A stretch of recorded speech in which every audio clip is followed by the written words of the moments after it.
Hi guys, my name is Allie Miller. So I am a manager of online marketing strategy at SyncShow. At SyncShow, we work a lot with industrial clients. We also, our main verticals are manufacturing, transportation and logistics, software and software as a service, and professional service. I've spent the last 8 years working primarily in B2B manufacturing marketing. So this is really my excited to see so many manufacturers on the call today.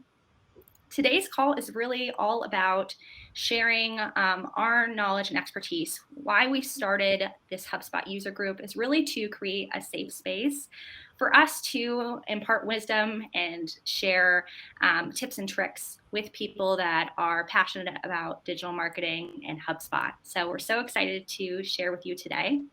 The topic of this conversation will be light and fresh, and really just be a great kind of cursory knowledge into paid media. And really, why are we talking about paid media today? It's really because it's an effective component of any strong digital marketing strategy. So typically in digital, we want a strategy that doesn't rely upon one tactic. So we have 3 pillars that we like to hit. First is earned media. So that's any media that is not on your website that you do not control. So that could be any sort of content that you share on any industry publications or any industry awards. These are important because they help to add credibility to your brand, but you do not have those control over those things. Next is owned media. So that is your website and content. And then finally, what we're sharing today is paid media. So one method in which organizations can promote their content through sponsored social media posts, display ads, paid search result, video ads, pop-ups, you name it, in order to really make sure that you can effectively expand your brand reach, get more clicks, generate more traffic, and ultimately more leads. So I have the experts on our panel today, Marianne and Sarah, who are going to introduce themselves shortly. And we're going to keep this really light and conversational. Feel free to, throughout this panel, add questions in the chat. We'll try our best to monitor it. And then we'll also have Q&A at the end. All right, so I'm going to pass this over to Marianne first to intro, because you are the first person on my screen that I can see. Hi, I'm Marianne. I work with SyncShow, and I do all of the paid ads for Google and Bing if necessary, but mainly Google. And I run all the strategy from creation all the way through implementation, monitoring, and reporting. That's it. And then my name is Sarah Lehman, and I am our Senior Associate of Social Media at SyncShow. I pretty much oversee everything for our B2B clients, from not only the paid side of social media, but the organic side as well. So really just making sure that we're, driving brand awareness or lead generation through any of the social efforts. So really excited to be here and kind of share some of my passion about social with you all. Great. So I'm going to start off with kind of a softball question. Why is paid media so important? Because I get this question all the time from clients, like, shouldn't I just focus on organic?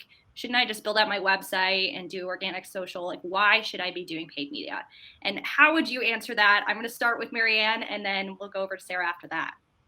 Yeah, so organic, extremely important, absolutely necessary as a tactic, but it's what I consider the long game. It takes time.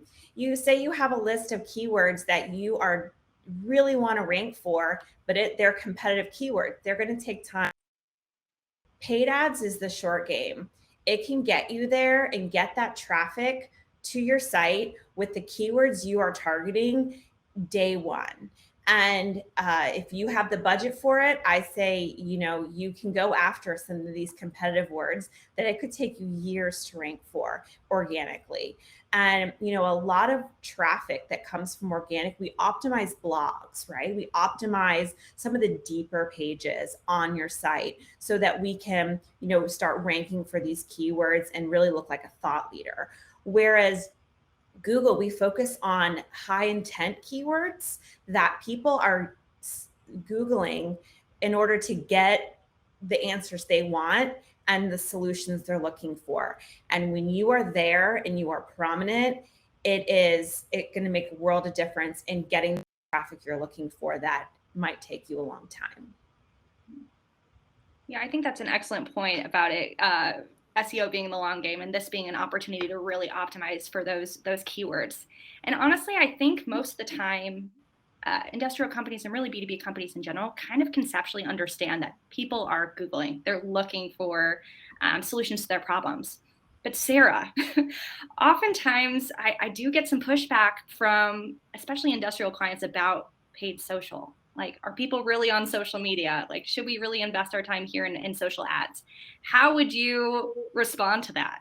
Yeah. I mean, to your point, when you say, people are on Google and they're Googling things, trying to find, the right fastener company or anything like that.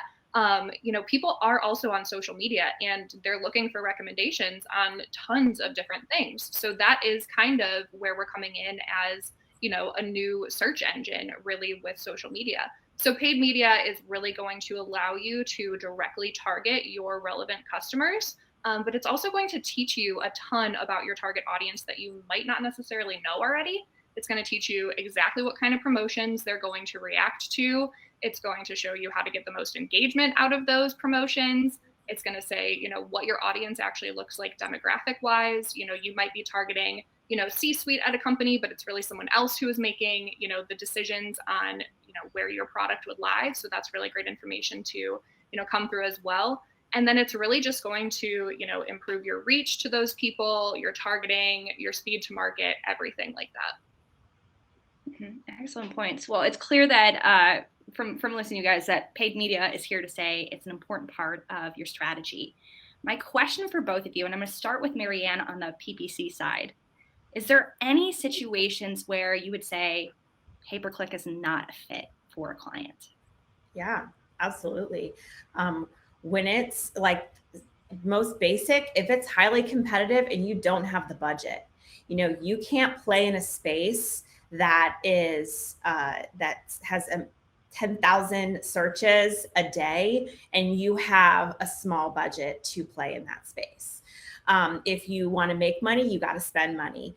And also, if you don't have a strong offering, you need to know what really sets you apart and what makes you special in comparison to the competition in order to have a campaign that drives ROI. Because you can have clicks to your site all day long, but if someone gets there and doesn't know why they're there and it's not clear your product offering and your product doesn't look desirable, they're going to bounce. And some of the more technical side, if your site's very slow and outdated, when your messaging is not developed enough and you need to educate that traffic, people will bounce within 2 seconds if they are not seeing what they're looking for, because there are just too many choices out there. So you have to make sure that your traffic is going to understand who you are and make that desired action. And obviously there are companies out there that just they know they need to get their website optimized, right? So do that first, get a good foundation, and then introduce Google Ads, because I would not pour good money into bad in the meantime just to drive traffic. Mm-hmm. Absolutely. I think that's a great point about foundation building. I totally understand that people are like, okay, we want to sell, we want to get leads right now. But you're right. If you don't have those systems in place and a clear why behind your messaging, then people will not convert. All that effort will be in vain. Completely agree with you on that. Sarah, do you have anything to add from a social perspective as far as when you wouldn't recommend paid social to a client? Yeah, definitely. If you are not using social, I definitely wouldn't say to dive into paid social. Same thing as Marianne mentioned with your website being up to date and having great content on it. You want to make sure that organically you are still posting content. With ads, people can go directly to your Facebook or LinkedIn page and they are going to see, all of the information you're posting. So if you're here, posting an ad today and they go to your, profile and it's, no post since 2016, that's not really kind of putting you as the forefront of a thought leader of your industry. So that's definitely very important to kind of have that, legwork with organic content as well, just so you can kind of supplement, they can go to your profile again, find more information. And then again, just the time commitment as well and budget, we talk about budget, not only financially, but your time as well. You just want to make sure that it's not going to be something that you think you can just set it and forget it. ads do, experience fatigue. So you want to make sure that it's something that you can go in, tweak and, just kind of dedicate some time to as well. Mhm. Yeah, I think those are both excellent points. So let's take a step back here. I think we've really established why paid media is important and when we would not suggest doing it. But my question for you is, if we're looking to start doing paid media, the first and most important thing that we need to do is establish goals. So how would you suggest to people to establish those goals and metrics to hold us accountable and really make sure that we have something to measure, to really make sure that all this work that we're doing is not in vain and is driving the results that we're looking for? I'll start with Sarah. Yeah, so really to start out, you just want to make sure that you have a strong goal in mind and you have something that's going to set you apart from, if it's an offer that you're trying to get people to download, what's going to make them want to download that. And then going from there, really just try and be realistic, especially from a social standpoint of how many downloads you're going to get. Social is great because it will give you kind of an outline of like, okay, this is your budget. This is an estimated number of leads that you can get from this campaign. A lot of times that is a little bit inflated just because they do want you to end up spending the money on their platform. So just kind of having a realistic goal in mind of saying like, okay, if I can spend, $100 a month, and if I get 3 leads out of that, one might be great, one might be, in the middle, and one might just be total garbage. You have to kind of be okay with that and level set with yourself from there. And then just kind of say, where are we going to cut this off if we, aren't getting any impressions, aren't getting any leads. So just really having that honest level set with yourself at the very beginning, I think is extremely important. Mm-hmm. Absolutely. Yeah, I totally agree. Being honest with yourself and what you can get and what what is not possible. So, setting those expectations. I always say, give it 60 to 90 days. You might not see conversions in the first week. You might see conversions the first day. You never know what people are going to do out there. I always like to have a strategy where we focus on some traffic, but also leads. Because we want both, right? We want to get a lot of eyes, but we also want just to have leads. So, having sort of a twofold strategy where you have your high intent keywords really focused on getting those leads, like people that are shopping and most likely to want what you're selling. And one of the most basic exercises is take something that you think someone would be searching that would be looking for you and Google it. See who's out there. See what other ads are in the space. See if it makes sense. See if like I could play here. Then that's a good place to start and start really saying, okay, now I can have this kind of traffic driving strategy and then a lead generation strategy, because that traffic driving is super important to get your brand out there and that people understand what you're that you exist.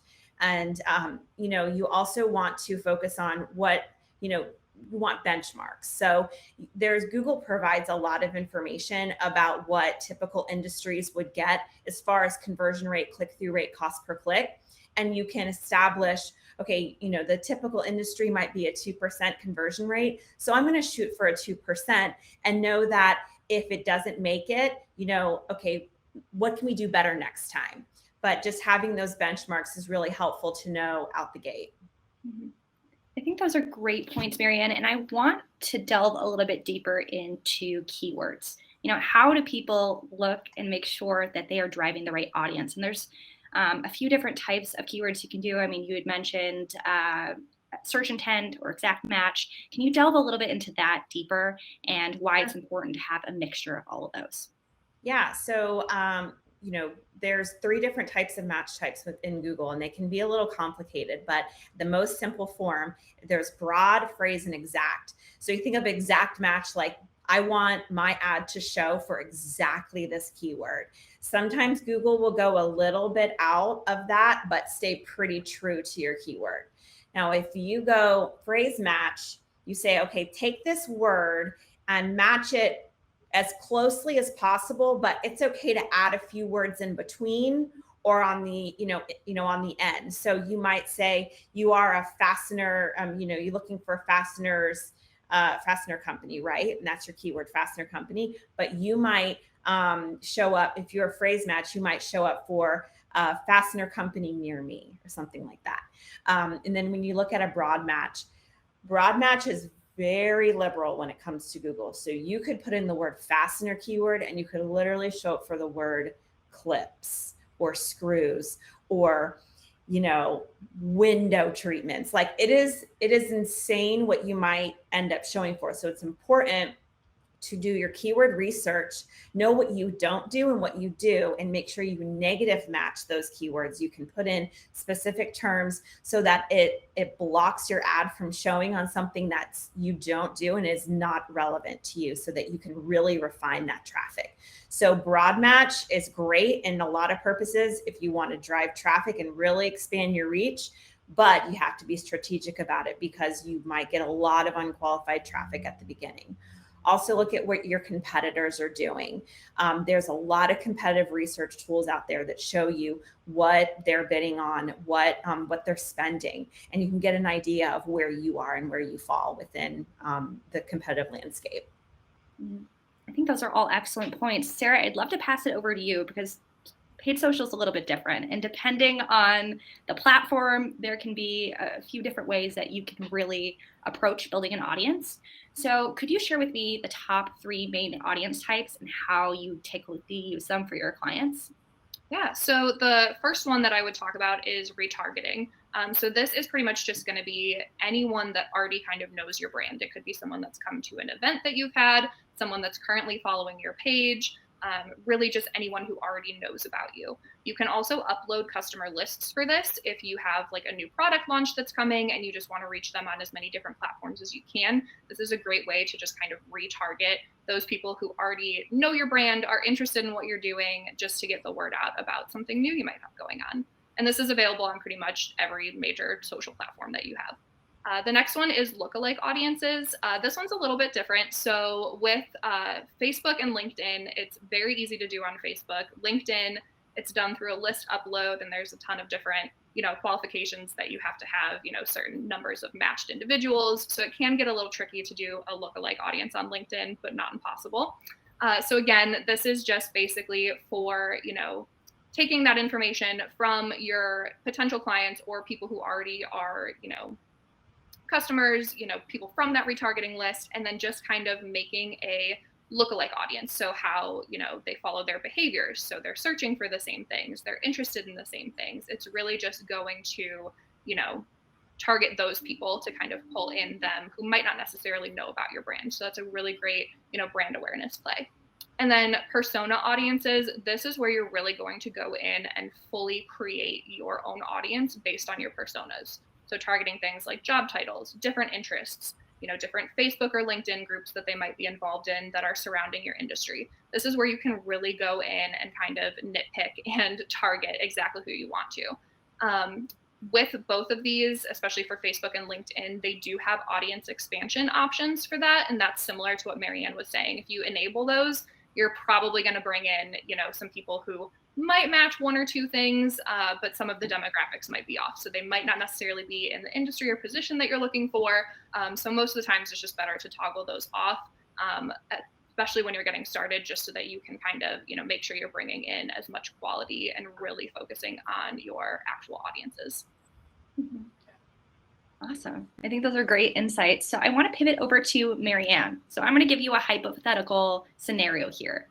Your client is currently engaged in a PPC campaign and they're seeing low clicks. What could possibly be making that low clicks happen, and how would you approach improving that campaign? Well, first of all, I would want to look at the basic settings. Do you have enough budget set? I mean, did you accidentally put in $1 when you meant to put in 100? Simple things like that. Also, are you bidding too low? Are you bidding 50 cents when you should be bidding $6 or $7? If you're bidding that low, your ads will not show because you can't play in that space. But if you have everything set up properly and you're like, okay, I got my bids up. Why am I not getting enough clicks? It could be your messaging, right? And that's one of the other basic things. Take your keywords, search them, and see what your competitors are saying compared to you. Is your messaging strong enough to get that click? And if it's not, really focus on what is going to set you apart. And sometimes simply the product is just too niche. Your product is very specific. You can drum up demand in a lot of other ways. You can test display, the Google Display Network. You can test some remarketing, reaching competitor audiences. I like to do that all the time. And YouTube, if you don't want to go out that far, there's other things that you can do. One, you can find them on social, right? Just like what Sarah was saying. But it could be that you're using the wrong keywords. So it could be that, this could be problem focused, and you need to think about their question searches and how they translate into your product or service being their answer. For example, this is actually a real life example for me. You're a company and you have a spray for your grass that keeps away mosquitoes. But no one's really searching for grass spray for mosquitoes, right? What they're searching for is how to get rid of mosquitoes. How do I, candles, to get rid of mosquitoes? They might be searching for all these things that might help, but you have this revolutionary product that actually, I had found it's like a garlic spray, basically, because mosquitoes don't like garlic. And you spray it on your grass and it keeps the mosquitoes away. So suddenly you are a problem solver, but you have to find those little nuggets where someone's going to find you and think like, wow, I never knew this existed. So you just have to really think outside the box sometimes about what people would use to find your products, services.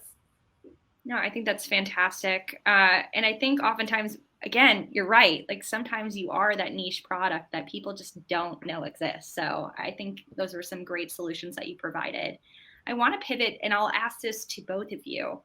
What if you have a campaign that's getting a lot of clicks but isn't converting? How would you approach that? Because of course, most of the time when people are engaged in paid media, they want to drive leads. That is the number one thing. They want more at bats. So if they're not getting that, how would you approach that? I'm going to start with Sarah.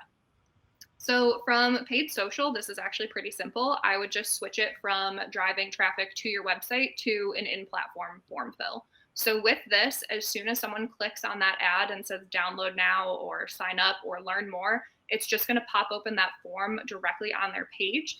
And then they're going to have depending on their settings, most of the time, their information auto-filled right into there. So all they have to do is click submit. So it makes it extremely easy for them to go ahead, fill that information, and then get back, that instant, download or whatever your offer might be. So that is definitely the one thing that I would just say is so simple. If you have something that's a great offer, there's no need to make them jump from social media to your website to filling out a form to a thank you page. Just do it all right on the platform. Make it so simple for them that it's hard for them to not just submit. I think that was a great point. And Sarah, just before we go into Marianne, because I know Marianne has great insight. When we were talking before this event, we had talked a little bit about Gmails. So historically, we've had conversations with our clients that, I'm getting a lot of Gmails, especially from paid social campaigns. But why is that necessarily not a bad thing? I want you to tell the audience, because I feel like a lot of times people think those are bad leads, but they aren't necessarily. Yes, no. So those are still going to be great leads, especially when it comes to LinkedIn and Facebook. A lot of people don't use their company email for their LinkedIn profiles or their Facebooks. So the account information that it's going to pull or auto-populate for them is oftentimes just going to be their personal email. So if you see Cookie Lover 22, downloading your form, don't automatically write that off as spam or anything like that. That could still be, the CEO of some company who just happens to really love cookies. So that could be, a really great lead. So definitely don't write that off just from the email. Mm-hmm. Yeah, I think that's a great point. I had a client in the past who they did advanced 3D metal printing, and they were working with clients from Oak Ridge National Laboratories and NASA.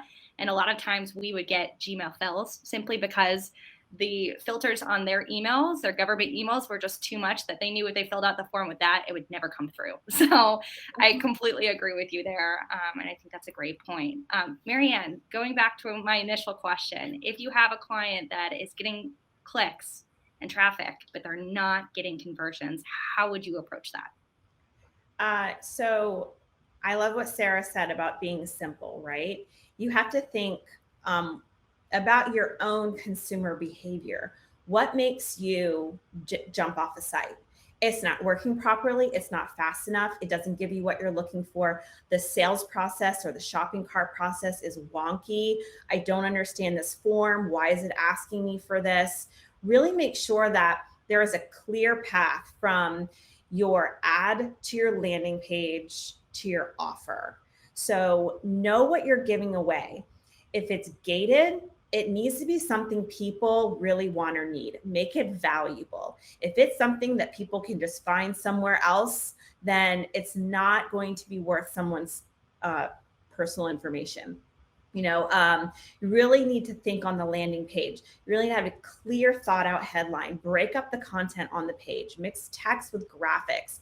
Have a clear CTA, social proof, thought leadership. Show, these people are cold leads coming through, don't know who you are. I love the analogy of it being a first date. So you have to treat someone like they are no idea who you are, because they don't. So that's the best advice I would give. Mm-hmm. Yeah, I think that's great. And I kind of want to pivot. I think you brought up a really good point about a lot of times people aren't familiar with you. And we hear this all the time. Clients say, okay, I just want to focus on lead generation with my campaigns. That's all I want. But like you said, a lot of times people aren't familiar with your brand. So I'm going to ask you both, how would you recommend that people approach building campaigns that do the brand awareness component and also have some lead generation along with it? And why is that important to have a campaign that does both? I'll start with Marianne. So, there's so many times where I see someone coming in and, say they are presented with a free ungated asset and they download it. And it's like, wow, this is cool. They start sharing it with people. And then you might not see those conversions in a week or two, but then later on you see it and it becomes something that that in that moment, it's not a necessary need. Like, for example, let's say you are you're a manager and you're thinking about a new supplier because the current one is not delivering on time. It's costing money. You're shopping around for possible replacements. You find this company, might be you, and they have a delivery guarantee. Let's say their supplier they have has not been delivering on time. They're losing money, and they're thinking, wow, that's really cool. I'm going to check on my current contract right now with my supplier and figure out if it's worth switching. When can I get out of my contract and maybe give them a shot? Maybe it's quiet for a little while and then they come back ready to talk when they have the information and they're ready to act. So giving them something that's really valuable and showcasing who you are, it's going to help you in the long run get people more interested in you. I know it's a challenge when you really need leads tomorrow or yesterday, right? You needed leads yesterday. Make it as simple as possible for someone to get in touch with you. You could have chat bots. I've seen those work really well. You can have the most simple form. Evaluate your forms. Is there something you can remove from there that people will not want to fill out? I have seen so many times if you literally just put your name and your email and that's it. You don't have to put how big your company is. When are you thinking about purchasing? All of these pieces of this form that end up just becoming annoying or also something that someone might not have right at their fingertips. So think about how you can really pare that down and get the most important information to start nurturing those leads. Mm-hmm. No, I love your point about forms being too complicated, because that's true. I mean, we see it all the time, and I get that clients want as much information at their fingertips as possible, but ultimately all we need in order to take that next step and nurture those new leads through the sales cycle is their email. So I agree. We just want those at-bats. Let's just ask for the most simple information we can possibly do. And ultimately, the form needs to match the value of your offer. So if you're offering like this incredible white paper with all this industry research, maybe you can ask for more information. But if you don't have as timely or revolutionary of an offer, maybe ask for things that are more simple. I want to pivot over to Sarah. So Sarah, and I know we see this all the time, like people are like, hey, I just want leads now. Typically, I mean, how long are you building out your campaigns for? Maybe we could talk about an example with like a trade show. Typically, you would build a pre-show, during show, and post-show strategy. Can you walk us through why you would build it that way, and how it's really important to drive brand awareness before the show, and so that you can finally get those leads at the show? Absolutely. So when you have something like a trade show, you definitely want to obviously let people know that you're going to be there. So this can be done, with a combination over organic and paid, and a lot of geo-targeting as well. If the event is in person, now that we're back to in-person events, you can geo-target that entire location and just really make sure that you're getting it out there, that you're going to be at booth 82, and everyone should come and see you, and some of the things that you might have to offer. Additionally, with that, having a landing page to send them back to on your website is a great idea, so that when they click on that to find out more information about, the event or what you might have there, that's really important, because if you have a lot of different things that you want to showcase, that's going to be very, very important.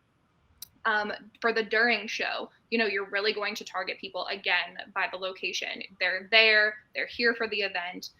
Even if it is another virtual event, it's still a great idea. If your event is on Facebook or LinkedIn, once people register or say that they're interested, you can directly target them through those platforms. So that's really important as well, so that they actually, make sure that you maintain their interest. If some other meeting comes up, nope, I can't come, I have to go to this event that's happening, at this time, can we move this other meeting? Those sorts of things. Just make sure you really keep their interest and, get them to your virtual space or your booth. And then afterwards, you hopefully are taking lists and collecting names of people who come and visit your booth, upload that into, one of the social platforms, just kind of pull that stuff and then use a retargeting or even a lookalike audience as well for those. Retargeting is really great if you can meet, LinkedIn specifications of, how many matched, individuals you need, or, go ahead and create that lookalike for people of similar, demographics and interests. And all of that's going to be really important, from every stage of the process. Mm-hmm. Yeah, those are great points. I want to talk a bit about A/B testing. And Nadine, who's on this call, is going to chuckle because I'm going to use one of her analogies. She always says that in order to have a champion, you need to have a challenger. And it's really important to constantly test variables in order to ensure that we are getting the most bang for our buck out of our campaigns, and we're truly able to see what small tweaks can do to enhance the ROI from our campaigns. So I'm going to start with Marianne. How would you approach people do A/B testing in their PPC campaigns? So offer testing is something that's, pretty popular. And, this is a way to test like kind of how your users or your visitors are feeling about who you are. And, testing a, sort of bottom of the funnel offer, just get in touch with us or get a demo against a softer ask, such as like maybe a white paper, an ebook or something like that. And then you can even test that against something even softer than that, which might be a blog post or something like that, and see. And so you can look at from there, not only your conversion rate, which ones people are responding to the most by, which form fills are happening the most, but also the bounce rate and engagement rate, how long people are staying on the site, and if they're clicking around to other things.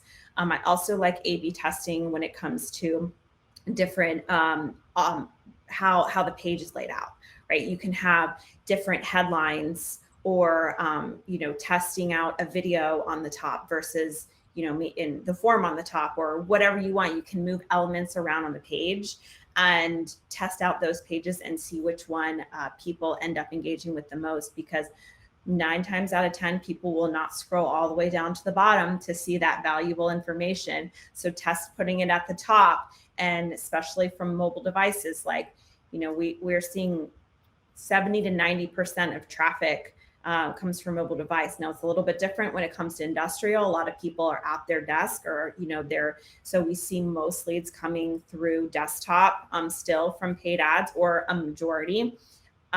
So that's also where you want to focus on, how does your page look in different devices. And then you want to have, a test period. Are you on, off, or are you rotating indefinitely until you get that data that you're looking for? Excellent points. Sarah, do you have anything to add from a paid social perspective of how you're regularly doing A/B testing? Yes. So I think the biggest thing to A/B test when it comes to paid social is going to be visuals.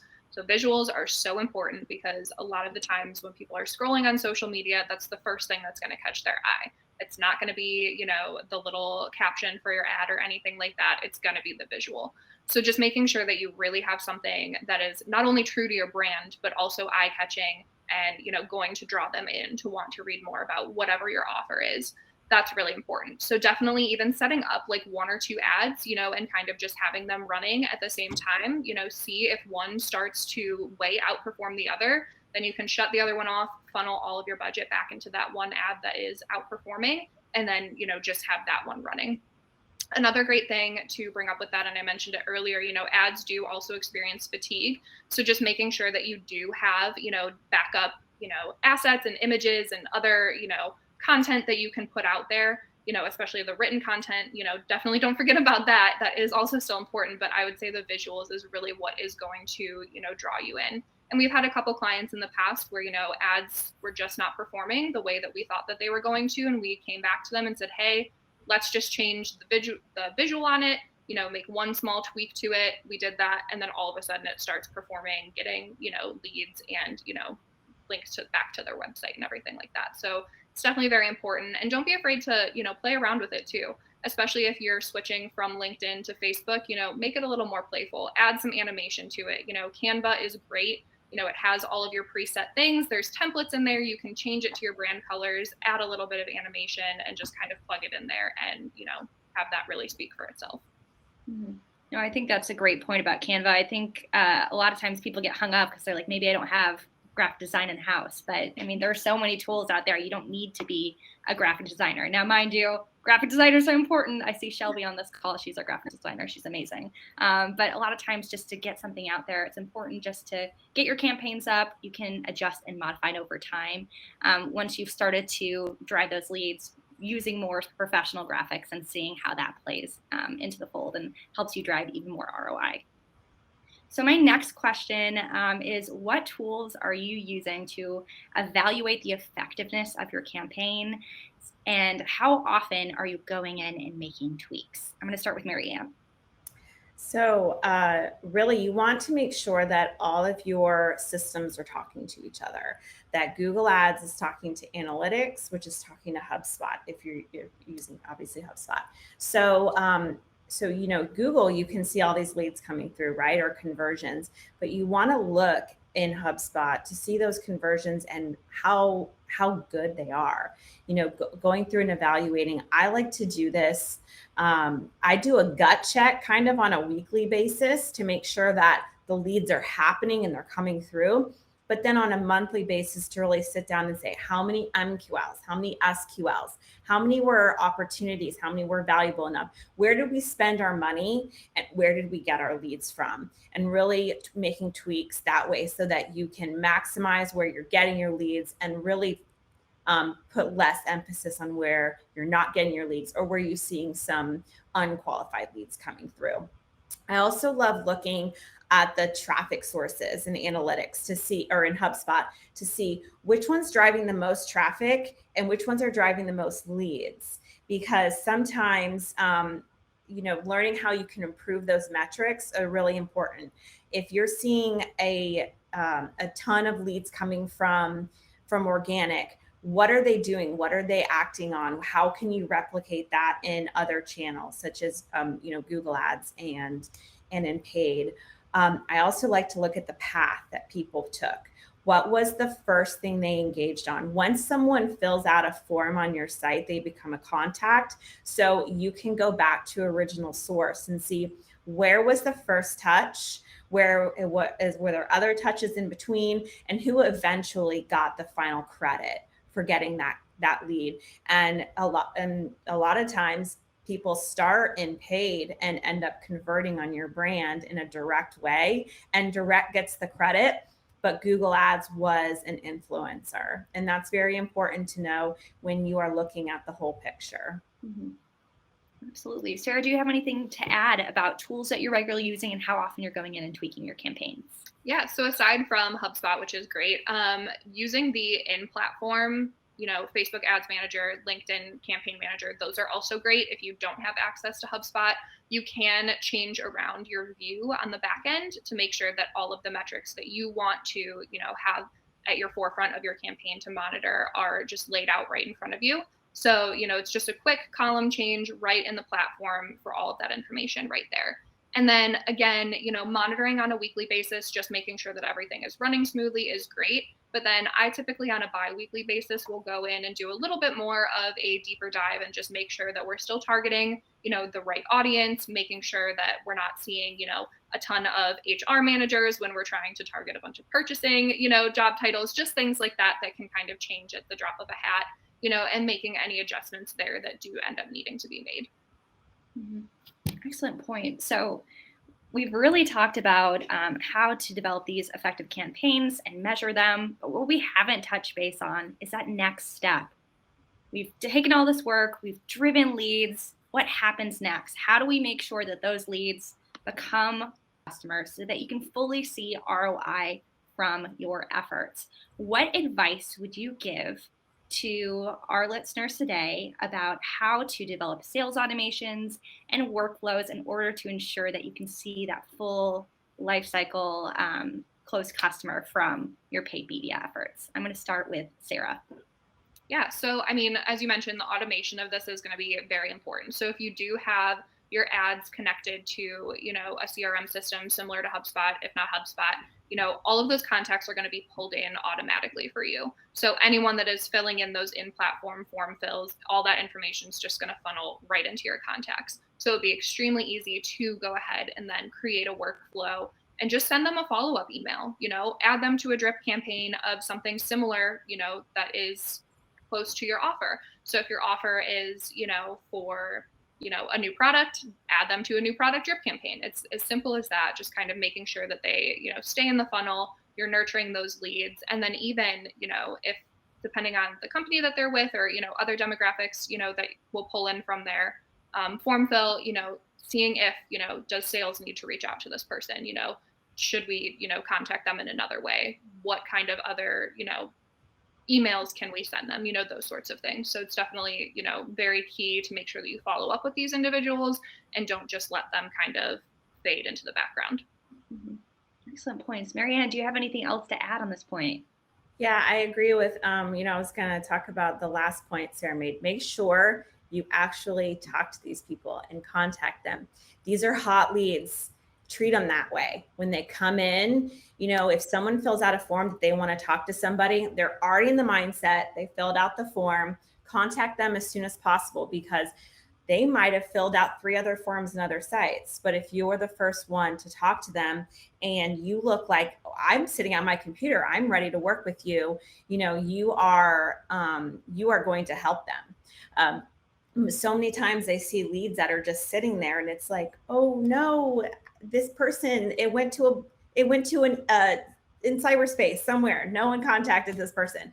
And so you don't know what you're going to get out of these contacts. So you might as well take every opportunity you can and don't leave them just sitting there. So having someone that is assigned to sort of figure out where these leads go, who should be contacting this person, what should they be getting next, extremely important, because if it's a demo, you need to get that demo scheduled. If it is a content piece, okay, put them into a workflow so that they get a different piece, or they get contacted in some other way tomorrow, or within a certain period of time that's acceptable.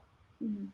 Absolutely. No, I think that's an excellent point, especially about the immediacy. I think a lot of times, and historically, I still have some older clients that say, well, I don't want to seem desperate. It's like, well, if someone is looking, up at night, a lot of times people are filling out these forms, we'll see them at like 2 a.m., searching for a solution to their problem. They expect immediacy and they want that. So give them what they need, be the person that's the first one there, and it will pay dividends over time.